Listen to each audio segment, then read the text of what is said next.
Hey everyone, and welcome.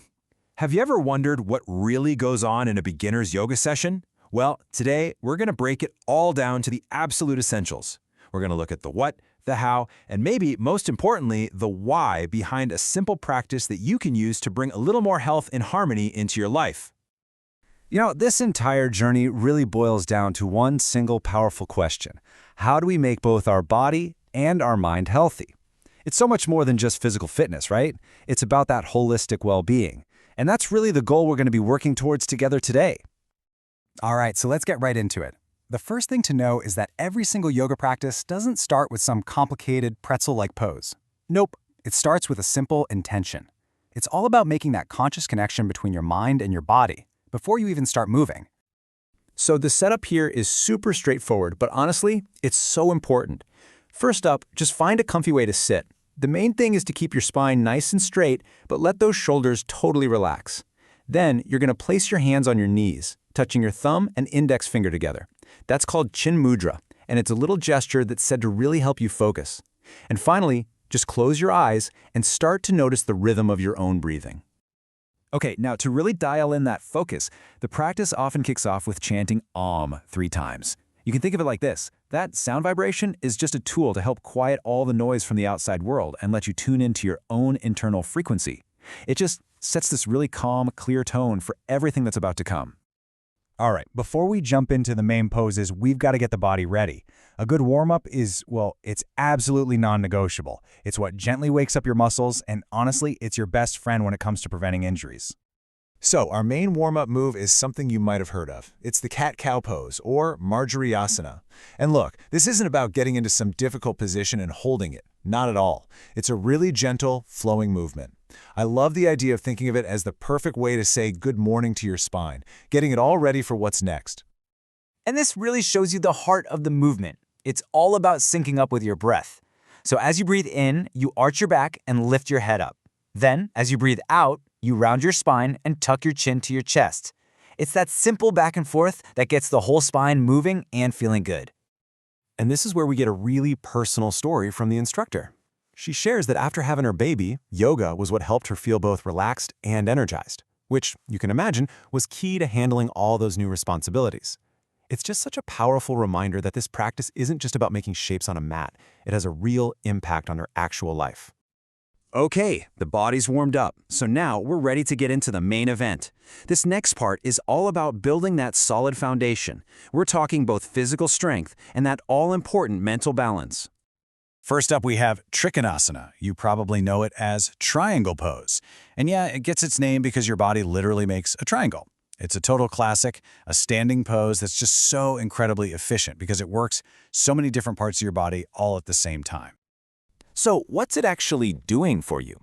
Well, triangle pose is an absolute powerhouse. You get a fantastic stretch all through your legs, it strengthens those muscles along the sides of your body, and it helps make your back more flexible. But here's the magic trick. It creates both strength and stretch all in one go. All right, next up is Vrikshasana, tree pose. This one is super iconic, and our instructor actually says it's one of her personal favorites. And you can see why. It's all about building that physical strength while at the same time finding a really beautiful sense of balance, not just in your body, but in your mind too. And getting into it is just a simple step-by-step process. You start by bending one leg and placing your foot on the opposite inner thigh. Now here's a great tip for beginners. If that's too much, just place your foot below the knee. The one big rule is never ever put it right on the knee joint. Once you're set, you breathe in, lift your arms up, bring your palms together, and find one spot to focus your gaze. So why is this pose so great? I mean, it's more than just a balancing act, right? Of course. It actually builds strength through your entire body. It develops an amazing sense of mind-body balance, and it just gives you this deep feeling of being stable and centered. Okay, so we're moving from our standing poses down to the mat now for Bhujangasana. You'll know this one as Cobra pose. It's this really powerful back-bending pose where you guessed it, mimic the shape of a cobra rising up. Now check this out. What's so interesting here is just how many different benefits this one pose has. I mean, it's not just about building a strong back, which it definitely does. It's also said to be great for your digestion. And get this, with regular practice, it might even help with thyroid issues. That is a huge impact from just one pose, isn't it? Phew. Okay, after building up all that heat and strength, it's time to bring things down a notch. We're moving into our cool-down sequence now. This part is all about letting go of any leftover tension and shifting our focus over to flexibility. And that brings us to Vakrasana, the seated spinal twist. And honestly, this pose is so important for our modern lives. I mean, if you're someone who sits at a desk all day, sound familiar? Well, this move is designed specifically to help relieve all that stiffness that gets locked up in your lower back. And now we get to a pose with a name that, well, you just can't help but smile at it. Ananda Balasana, or Happy Baby Pose. And it feels just like it sounds. This one is super gentle, it's comforting, and yeah, it's even a little bit playful. The whole point of this one is just to let go. You can gently rock from side to side, and it feels like this amazing little massage for your back. It's really all about relaxing the lower back and the hips. It's just a posture of joyful release and total comfort.